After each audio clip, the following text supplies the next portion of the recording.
कर बातें गुपचुप गुपचुप गुपचुप कोई खुस खुस खुस खुस खुस ओ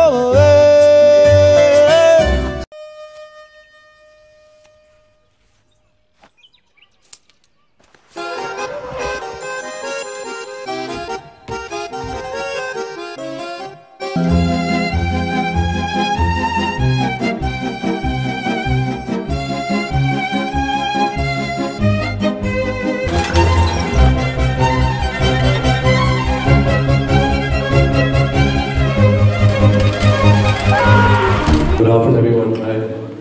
Good afternoon and welcome to the press conference of Barfi. Now here today, we will just be singing one anthem. Don't worry, be Barfi. As your devised heartthrob, you've been named sexiest man alive, sexiest man in India, best actor about 3 billion times as of last year. So, how does it feel to be doing this film, and what do you have to say to your fans in Dubai? You know, you actually asked me 8 questions in so I'm a little confused, but no, thank you so much. You know, Dubai has always been really warm to the film industry, and whenever I've come here, they've shown amazing love and support towards me and my work. I don't take all that sexy and this and all seriously. My parents should take that seriously since they have created me. I promise you, September 14th, we've come up with something which is really heartwarming. It's a joyful entertainer. It's a happy film. You can come with your family, and you know, it'll really leave you with a smile on your face and a tear in your eyes. So please do come, you guys, with that 14th of September. Alright, my question to Priyanka. Same question. You've been named quite a lot of times the sexiest. You don't want me to say on that. First of all, thank you everybody for a really special film. Like Ranveer said, it's fun. It's something that, well, at least for me, when I watched the film, taught me how beautiful life can be, and it's something that, you know, it's positive. You come out of the film feeling like, I want to do something great with my life, and that's really an important message, I think.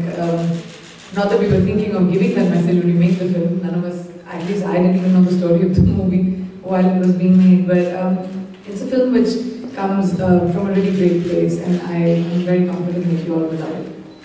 It's really unfortunate. She was dying to come, but she had to apply for a new passport and it didn't come in time, but hopefully soon. There's an application on YouTube, if you guys are unaware of this, that you take this character Barfi and you type in whatever you want him to do. There are a bunch of options. You want him to do something vulgar, also will do it. So please check it out. And I think it was really innovative, and I really thank YouTube for giving us the opportunity. You asked Barfi to do, so yes, out of curiosity. I was making Barfi do really weird things. We're trying to challenge him. I can't say that right now because I guess it's all national television. And he was actually doing all those things. I wanted to ask you, after the entire film was over, has it changed you as a person, and you're sensitized? Do you think you're more sensitized to people with special needs after the film? You know, and this is something I really want to say is, yes, Barfi's character is definitely mute, and yes, I play an autistic girl in the film. But when you watch the movie, you will realize that their disabilities are extremely incidental in the film. It's really not about that. After a while, you'll kind of forget that they have these disabilities, because you just start enjoying them as people and their real lives and how much they live lives, but they live their lives with so much just peace and happiness. But what I did learn, yes, it did to a certain extent change my thinking. That, you know, when I came out of the film and I watched the movie, the one thing I felt was, you know, we have so much in our lives. And I'm not trying to sound preachy, but that's what it did to me. All of you will take your individual message from this film. So that, I wanted to ask you, what is the criteria that you think you used to back the script that was promising and interesting? Well, you know, obviously the first thing is the script and the second thing is the director. And specifically in the case of Barfi, I mean, we worked with Anurag Basu before on Metro. He came to us with the subject, he narrated it to us so beautifully, without a scrap of paper in front of him, with full musical accompaniment, and it was stream of consciousness. He knew, and when you finally see the film, you know that he had envisioned the entire thing completely right from the start, and it was all in his mind. He gave us a 5-hour narration in sort of typical Anurag Basu style. You know, and he described every moment, every emotion, everything that the characters went through so beautifully, and that's exactly what you see on screen. So with a narration like that, frankly, it's very difficult not to say yes to the film right there and then. For me, yes, preparation was required because I play an autistic character in the film. We did a lot of research in terms of, what autism is, how it should be portrayed. I spent a lot of time with autistic kids, with teachers, with their parents, to understand them.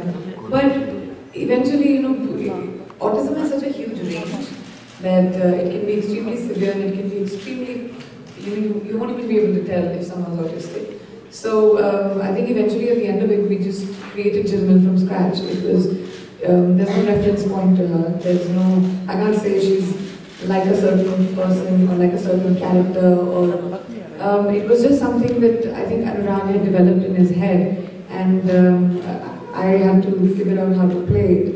And it took me a little time, but I think after a few days I kind of got the hang of it. My question is regarding the title of the movie. First, there were like rumors about the title of the movie. First it was Silence, Khamoshi, and now finally Barfi. So how did this idea click?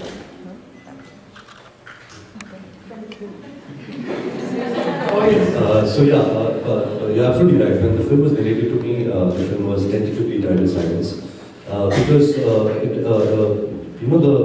film is about the relationship between Barfi and Jilman, and there's not much dialogue in that relationship. It's not that the entire film is silent, but I guess it was somewhere giving a very like a little bit of a dark vibe to the film.